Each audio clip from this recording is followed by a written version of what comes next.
ഇതാ ദൈവത്തിൻ്റെ കൂടാരം മനുഷ്യരോടൊപ്പം എന്ന വെളിപാട് ദർശനം അക്ഷരാർത്ഥത്തിൽ യാഥാർത്ഥ്യമാവുകയാണ്. ഈ ദൈവാലയ കൂദാശയോടുകൂടി ഈ പരിശുദ്ധമായ പവിത്രമായ ഈ ദൈവാലയം ആശീർവദിച്ച് സമർപ്പിക്കുമ്പോൾ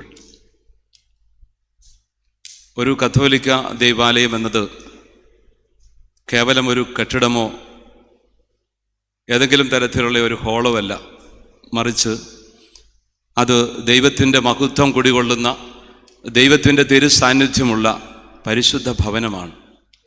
ദൈവത്തിൻ്റെ കൂടാരം മനുഷ്യരോടൊപ്പം ആയിരിക്കുന്നുവെന്ന സത്യം തിരുസഭയിലൂടെയാണ് യാഥാർത്ഥ്യമായിരിക്കുന്നത്. തിരുസഭയെ പ്രകാശിതമാക്കുന്ന തിരുസഭയുടെ അസ്തിത്വത്തെ, തിരുസഭയിലുള്ള മിശിഹായുടെ സാന്നിധ്യത്തെ വ്യക്തമായിട്ട് വെളിപ്പെടുത്തുന്ന ഭവനമാണ് ദൈവാലയം എന്നത്. ദൈവാലയം എന്നത് എന്താണ് എന്നത് നമ്മൾ തിരിച്ചറിയുന്നു. ദൈവാലയത്തെക്കുറിച്ചുള്ള ധ്യാനം സ്വർഗത്തെക്കുറിച്ചുള്ള ധ്യാനമാണ്. ദൈവത്തിൻ്റെ സാന്നിധ്യം ജനങ്ങളോടൊപ്പം, തൻ്റെ മക്കളോടൊപ്പം ആയിരിക്കുവാൻ അവിടെ നിന്നും ആഗ്രഹിച്ചു.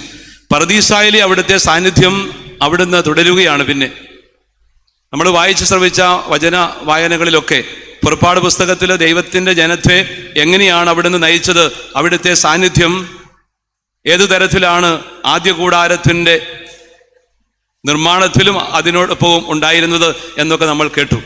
എത്രമാത്രം ശ്രദ്ധയോടുകൂടിയാണ് ആദ്യത്തെ സമാഗമ കൂടാരം നിർമ്മിക്കുവാൻ മോശയോട് ദൈവം ആവശ്യപ്പെട്ടത് എന്നും നമ്മൾ കേട്ടു. അപ്പം അത്രമാത്രം ശ്രദ്ധയോടുകൂടി അന്ന് മോശയുടെ നേതൃത്വത്തിൽ നിർമ്മിച്ചെടുത്ത ദൈവസാന്നിധ്യത്തിൻ്റെ ആദ്യ കൂടാരം, പിന്നീട് അങ്ങോട്ട് ആ ദൈവജനത്തോടൊപ്പം അവിടുന്ന് യാത്ര ചെയ്ത വഴികൾ, അഗ്നിസ്തംഭമായിട്ടും പകൽ മേഘത്തൂണായിട്ടും ഒക്കെ അവരെ നയിച്ച വഴികൾ, പിന്നീട് സോളമൻ രാജാവിൻ്റെ കാലത്ത് നിർമ്മിച്ച വലിയ ദൈവാലയം, ഇതെല്ലാം അവിടുത്തെ സാന്നിധ്യത്തിൻ്റെ പഴയ നിയമ കാലഘട്ടത്തിലെ ഇസ്രായേൽ ജനതയോടൊപ്പം ദൈവം ആയിരുന്നതിൻ്റെ വലിയ ഓർമ്മകളും ധ്യാനവുമാണ്. പുതിയ നിയമത്തിലേക്ക് വരുമ്പോൾ ഈശോ മിശിഹായിലൂടെ അത് സർവോപരി അതിൻ്റെ പൂർണ്ണതയിലെത്തുകയാണ്.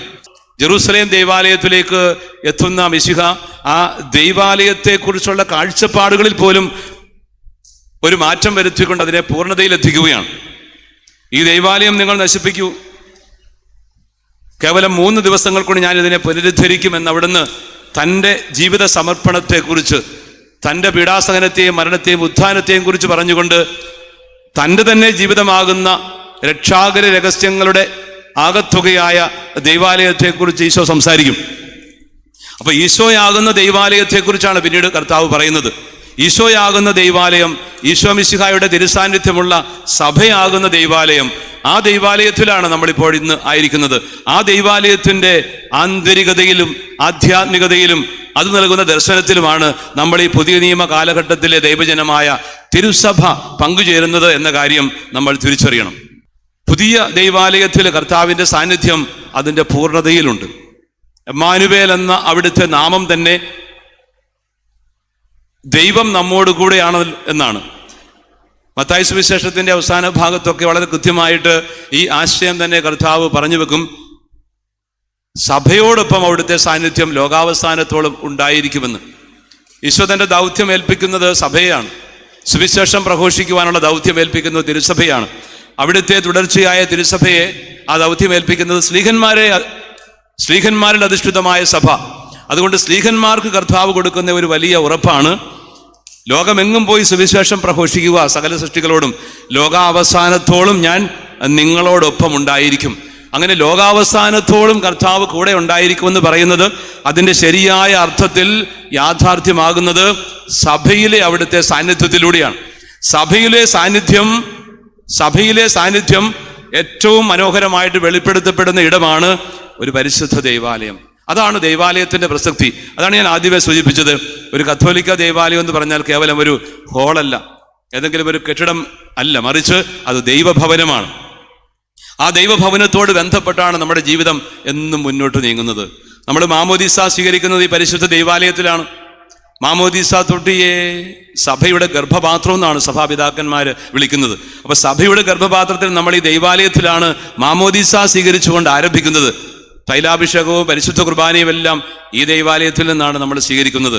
ഈ ദൈവാലയത്തിലാണ് അനുദിനം നമ്മൾ സ്വർഗീയമായ ആരാധനയിൽ പങ്കുചേർന്നുകൊണ്ട് ഈശോ മിശിഹായുടെ പരിശുദ്ധ ബലി അർപ്പിക്കുന്നത്.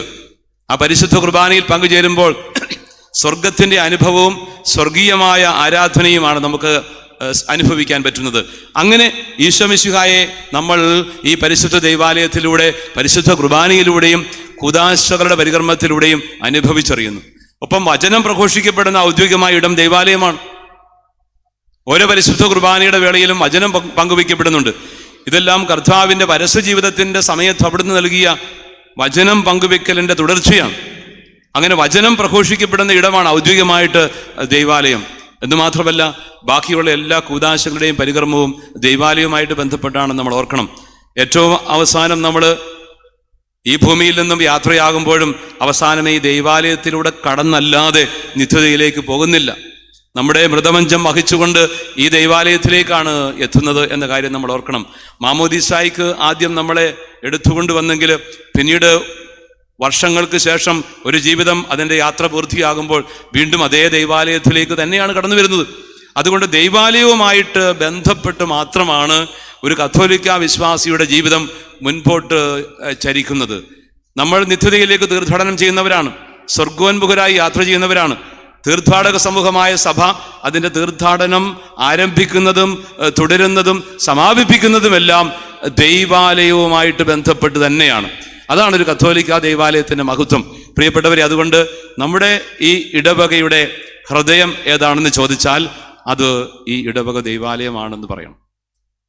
ഈ ഇടവകയുടെ ഹൃദയമാണ് ഇടവക ദൈവാലയം. ഈ ഇടവകയുടെ ഹൃദയം ഇടിപ്പുകൾ മുഴങ്ങുന്ന സ്ഥലമാണ് ഈ അൾത്താര. ഈ പരിശുദ്ധ അൾത്താരയിലേക്ക് ഹൃദയം ചേർത്ത് വെച്ചുകൊണ്ട് അനുദിനം പരിശുദ്ധ കുർബാന അർപ്പിക്കാൻ നമുക്ക് കൂടുതൽ ശ്രദ്ധാപൂർവം ശ്രമിക്കാം. അനുദിനം പരിശുദ്ധ കുർബാന അർപ്പിച്ചും ഇടയ്ക്കിടയ്ക്ക് പരിശുദ്ധ കുംഭസാരമെന്ന ദൈവകാരുണ്യത്തിൻ്റെ കൂദാശ സ്വീകരിച്ചും കൊണ്ട് നമ്മുടെ ജീവിതങ്ങൾ വിശുദ്ധീകരിക്കപ്പെടട്ടെ.